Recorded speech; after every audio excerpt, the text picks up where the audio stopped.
காங்கிரஸ் வழியை பின்பற்றும் பாஜக விரைவில் மாறும் தலைமைகள். ராகுல் காந்தி மற்றும் பிரியங்கா காந்தியை கவுண்டர் கொடுப்பதற்காகவே பிரத்யேகமாக ஆர்எஸ்எஸ் மற்றும் பிஜேபி இணைந்து ஒரு திட்டத்தை உருவாக்கியிருக்கிறார்கள். காங்கிரஸ் கட்சியைப் போலவே தலைமைகளை மாற்றும் பாரதிய ஜனதா கட்சி தேசிய தலைவர், மாவட்ட தலைவர்களை விரைவில் ஒட்டுமொத்தமாக மாற்ற திட்டமிட்டிருக்கிறார்கள். மிகப்பெரிய அளவில் ஆர்கனைசேஷனல் சேஞ்சஸை கொண்டு வர இருக்கிறார்கள். இதை பற்றிய ஒரு விரிவான செய்தியை இந்த வீடியோவில் நம்ம பார்க்க போகிறோம். கோபாசே நண்பர்களுக்கு வணக்கம். வீடியோக்குள்ளே போகிறதுக்கு முன்னாடி சேனலை மறக்காமல் சப்ஸ்கிரைப் பண்ணிடுங்க. இந்த வீடியோவை லைக் பண்ணிவிட்டு உங்கள் கருத்துக்களை மறக்காமல் கமெண்ட் செக்ஷனில் பதிவிட்டுருங்க.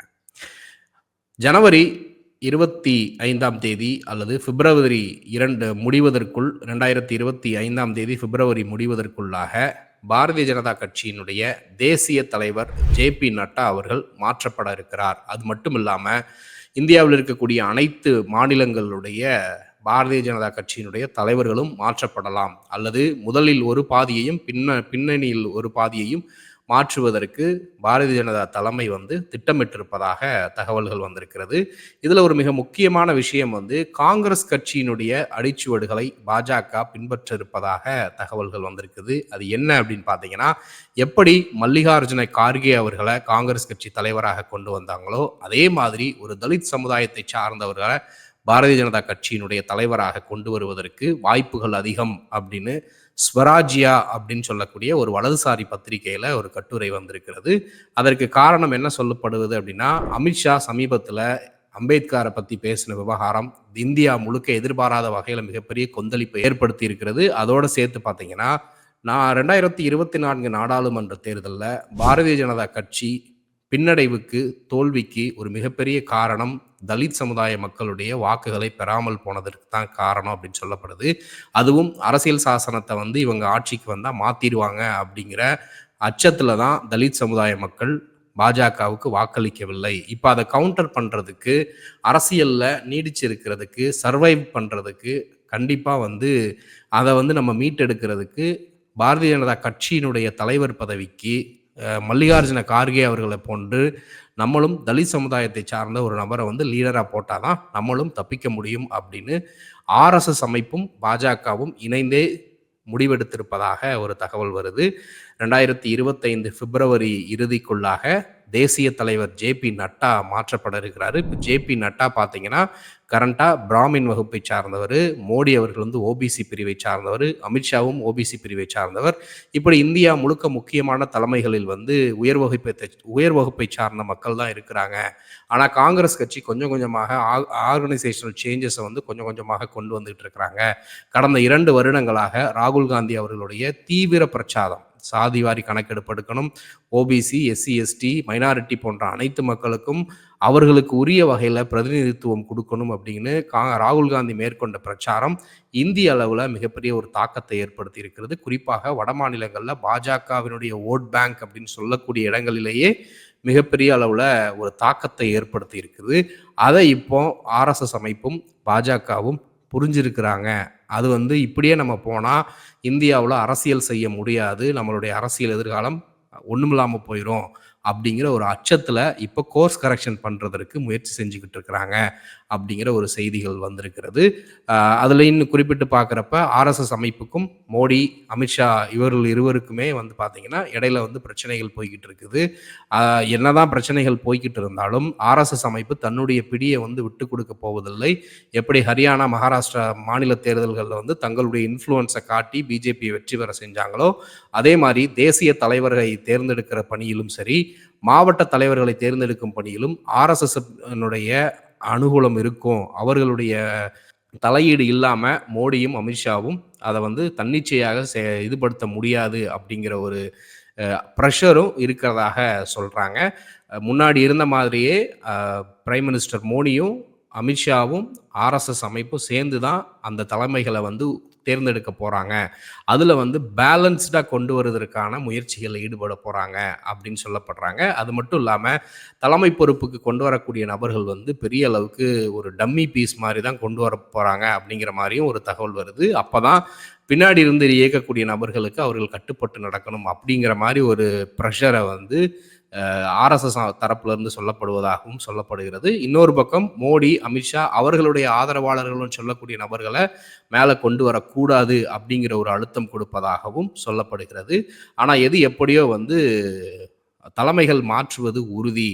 ஆனால் ஆர்எஸ்எஸ் தரப்புலேருந்து சொல்லக்கூடியது என்னன்னா, ஆர்எஸ்எஸ் சித்தாந்தத்தை ஏற்றுக்கொண்ட நபர்கள், ஆர்எஸ்எஸ் அமைப்புக்குன்னு விசுவாசமாக இருக்கக்கூடிய நபர்கள் தான் தலைமை பதவிக்கு வரணும்னு ஒரு டிமாண்ட் வச்சிருப்பதாகவும் தகவல்கள் வந்திருக்கிறது. ஸோ இது வந்து விரைவில் வந்து அமல்படுத்த இருக்கிறாங்க அப்படின்னும் சொல்லப்படுகிறது. இதை தாண்டி இன்னும் ஒரு மிக முக்கியமான விஷயம் என்னன்னு பார்த்தீங்கன்னா, 2 இதை கம்பேரிசன் பண்ணி பார்க்குறாங்க. பாரதிய ஜனதா கட்சியினுடைய அடுத்து விஷன் ஃபியூச்சர் என்ன? இப்போ ஒட்டுமொத்தமாக எடுத்துக்கிட்டு பார்த்தோம்னா, மோடி, அமித்ஷாலேருந்து, சிவராஜ் சிங் சௌஹான்லேருந்து, நிதின் கட்கரியிலேருந்து பெரிய அளவுக்கு பாஜகவில் வந்து இளம் தலைவர்கள் இல்லை. அப்படி இளம் தலைவர்கள் இல்லைன்னா கட்சியினுடைய எதிர்காலம் என்ன ஆகுது அப்படிங்கிற ஒரு கவலைக்குள்ளாக ஆர்எஸ்எஸும் பிஜேபியும் கவலைப்படுற அளவுக்கு ஒரு நிலைமைக்கு தள்ளப்பட்டிருப்பதாகவும் சொல்கிறாங்க. ஆனால் அதே சமயத்தில் காங்கிரஸ் கட்சியோ இல்லை இந்தியா கூட்டணி கட்சிகளோ அப்படி இல்லை.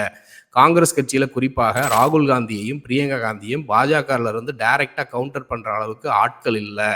ஏன்னா இப்போ மோடியும் அமித்ஷாவும் அந்த அளவுக்கு இல்லை. ராகுல் காந்தி முன்வைக்கக்கூடிய பிரச்சாரத்துக்கும் பிரியங்கா காந்தி முன்வைக்கக்கூடிய அந்த வினோதமான பிரச்சார யுக்தியை கவுண்டர் பண்ணி மக்கள் மத்தியில் எடுத்துட்டு போகிற அளவுக்கு பாஜகவில் ஆள் இல்லைன்ற லெவலுக்கு இப்போ நிலைமை மோசமாக இருக்கிறது. அதனால் இப்போவே அதுக்கான கோர்ஸ் கரெக்ஷன் வேலையை சரி செய்யணும் அப்படின்னு சொல்லிட்டு அந்த ஸ்வராஜ்யா அப்படிங்கிற நாளிதழில் வந்து அதை விரிவாக எழுதியிருக்கிறாங்க.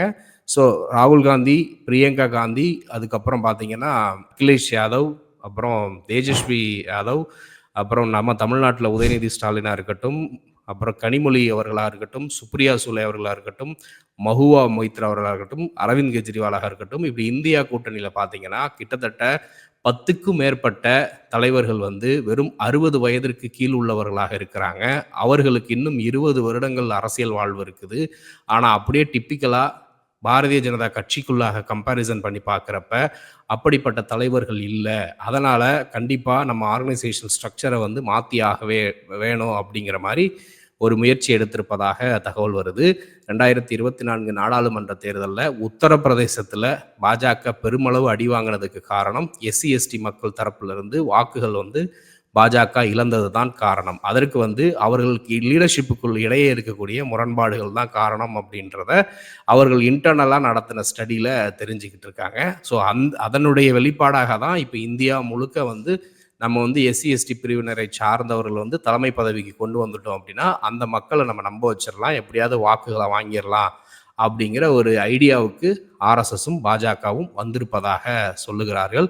ஆனால் காங்கிரஸ் கட்சி இந்தியாவினுடைய பிரதான எதிர்கட்சியாக இருக்கக்கூடிய அந்த கட்சி இன்றைக்கு கம்ப்ளீட்டாக லெஃப்ட் ஆஃப் சென்டர் பாலிடிக்ஸை கையில் எடுத்துட்டு சமூக நீதி பாதையில் ரொம்ப வேகமாக பயணிக்கிற இந்த நேரத்தில் ஆர்எஸ்எஸ் வந்து முழுவதுமாக தங்களுடைய கொள்கைகளை சமரசப்படுத்திட்டு அவருடைய சித்தாந்தத்துக்கு நேர் எதிரான திசையில் பயணிப்பாங்களா அப்படிங்கிற ஒரு கேள்வி வந்து இப்போ உருவாகி இருக்கிறது. மோடி அப்படிங்கிற ஒரு பிம்பம், ஒரு லீடர்ஷிப்பே வந்து பார்த்தீங்கன்னா அது வந்து தானாக உருவாக்கப்பட்ட ஒரு லீடர்ஷிப் கிடையாது. அதற்கு பின்னாடி வந்து அதானி, அம்பானி போன்ற பெரும் பணக்காரர்கள் இருக்கிறாங்க. அதுக்கப்புறம் ஆர்கனைசேஷன்ஸ், பல்வேறு ஆர்கனைசேஷன்ஸ் இருக்குது. அது எல்லாத்தையும் தாண்டி மோடி வந்து வந்தால் இப்படி பண்ணிடுவார், அப்படி பண்ணிடுவார்னு ஒரு பெரிய பிம்பத்தை கட்டமைச்சு அந்த பிம்பம் வந்து இன்றைக்கு எதுவுமே செய்யாததுனால சுக்குநூறாக அந்த பிம்பமே வந்து ஒரு பொய்யாக கட்டமைக்கப்பட்ட ஒரு பிம்பமாக மாறி இருக்கிறது. என்னதான் இவர்கள் மீடியாவை வச்சு அப்படி இப்படின்னு பூசி மொழுகினாலும் இன்றைக்கு அவர்களுடைய அட்மினிஸ்ட்ரேஷனுடைய கையாளாகாத தனத்தினால வரிகள் எந்த அளவுக்கு விதிக்கப்பட்டிருக்கிறது, விலைவாசி உயர்வு வந்து எந்த அளவுக்கு இருக்கிறது, வேலையில்லா திண்டாட்டம் எந்த அளவுக்கு உருவாகி இருக்கிறது, கடந்த 10-12 ஆண்டுகளில் இந்தியாவிற்குள்ள முதலீடுகளே வரல, பெரிய பெரிய நிறுவனங்கள் வரல, இருந்த நிறுவனங்கள் எல்லாம் இழுத்து மூடிட்டு போயிருக்கிறாங்க. ஜிஎஸ்டினால, டிமானிட்டைசேஷனால, சரியாக திட்டமிடாத கோவிட் லாக்டவுன்னால மிகப்பெரிய அளவில் சிறு குறு தொழிலாளர்களுடைய வாழ்க்கை வந்து நாசமாக போயிருக்கிறது. ஸோ இந்த ஒரு கேயாஸ் சிச்சுவேஷனில் மோடி அவர்கள் கொடுத்த எந்த ஒரு வாக்குறுதியும் நிறைவேற்றாத இந்த சூழ்நிலையில் இனி எந்த ஒரு தலைவரையும் பாஜக தரப்பிலிருந்து கொண்டு வந்தாலும் மக்கள் நம்புவதற்கு தயாராக இல்லை அப்படிங்கிறது தான்.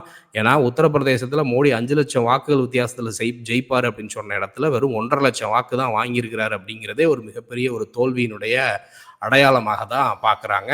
மகாராஷ்டிரா தேர்தலில் வெற்றி பெற்றாலும், ஹரியானா மாநில தேர்தலில் வெற்றி பெற்றாலும், ஹரியானாவிலையும் மகாராஷ்டிராவிலையும் அந்த வெற்றிக்கு அவர்கள் எவ்வளவு பெரிய விலை கொடுக்க நேர்ந்தது அப்படிங்கிறத பார்த்துருக்குறோம்.